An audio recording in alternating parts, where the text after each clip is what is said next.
Ibias. Mondays 11:30 p.m. On Air Asia Bini.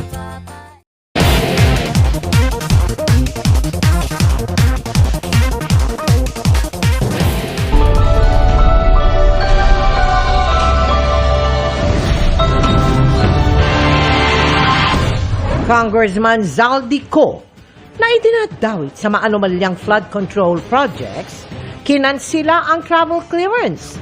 Pinauuwi sa bansa ni bagong House Speaker Faustino D. sa loob ng 10 araw. Senador Jinggoy Estrada at Joel Villanueva hindi palusot sa issue ng budget insertion sa mga proyekto sa Bulacan ayon kay Senate Blue Ribbon Committee Chair Ping Lacson. Hiling no witness protection na mag-asawang Diskaya, sinuri ng Justice Department. Bryce Hernandez, isinuko ang isa niyang luxury vehicle sa Independent Commission for Infrastructure. Mga sasali sa trillion peso march sa linggo, patuloy ang paghahanda para masigurong maayos ang magiging kilos protesta. Mga pulis, magbabantay din. Bagyong Nando, lalo pang lumakas at posible pa rin maging super typhoon.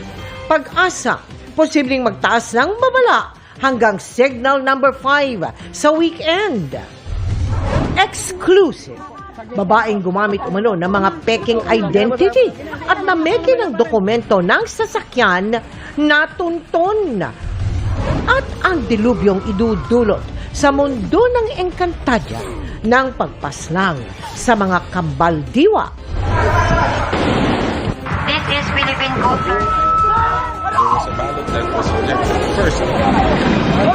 Live mula sa GMA Network Center, ito ang 24 oras.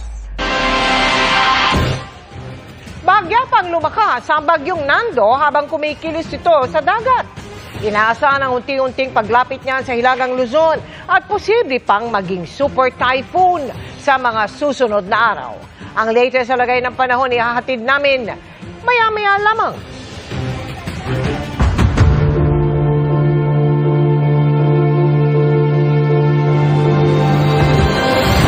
Magandang gabi po, Luzon, Visayas at Mindanao. Agad na pinababalik ng bansa si Ako Bicol Party List Representative Zaldico para magpaliwanag sa kanyang pagkakadawit sa maanumalyang flood control project. Binawi ni House Speaker Faustino D. III ang kanyang travel clearance at binigyan si Ko ng 10 araw para bumalik ng Pilipinas. Nasa Amerika ngayon si Ko para umano magpagamot, pero sabi ng House Speaker, urgent o kailangan na agad tugunan ang mga issue. Nakatutok si Darlene Kai. Unti-unti nang nagkakalinaw kung paanong napaikutan at binali ang sistema kaya nagkaroon ng mga maanumalyang flood control projects. Daang iba ay ghost projects pa. Pero isa sa mga hinihintay ang pahayag ni Ako Bicol Party List Representative Zaldico, ang itinuturong pasimuno umano ng mga insertion sa budget para mapondohan ang mga nasabing proyekto. Mula kasi nang pumutok ang issue, nasa Amerika na raw siya para magpagamot at walang makapagsabi kung kailan babalik. I understand he is nasa United States siya for medical treatment with appropriate travel documents.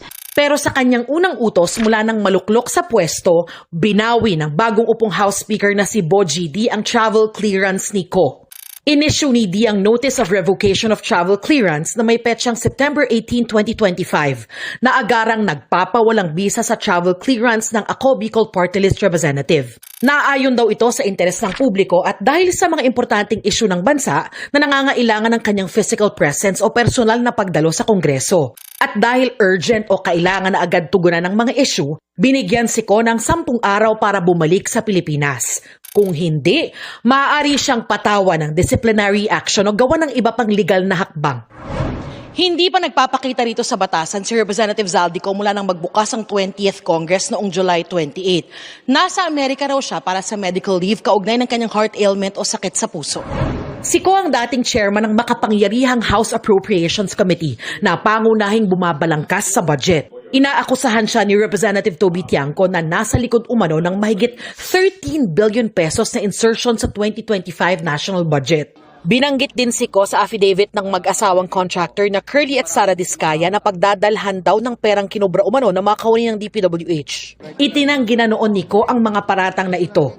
Isa rin si Ko sa nagtatag ng kumpanyang SunWest Inc., isa sa top 15 contractor na nakakorner ng mga flood control projects mula 2022 hanggang 2025. Nauna nang sinabi ni Ko na nag-divest na siya ng investment sa SunWest mula nang maging mambabatas noong 2019.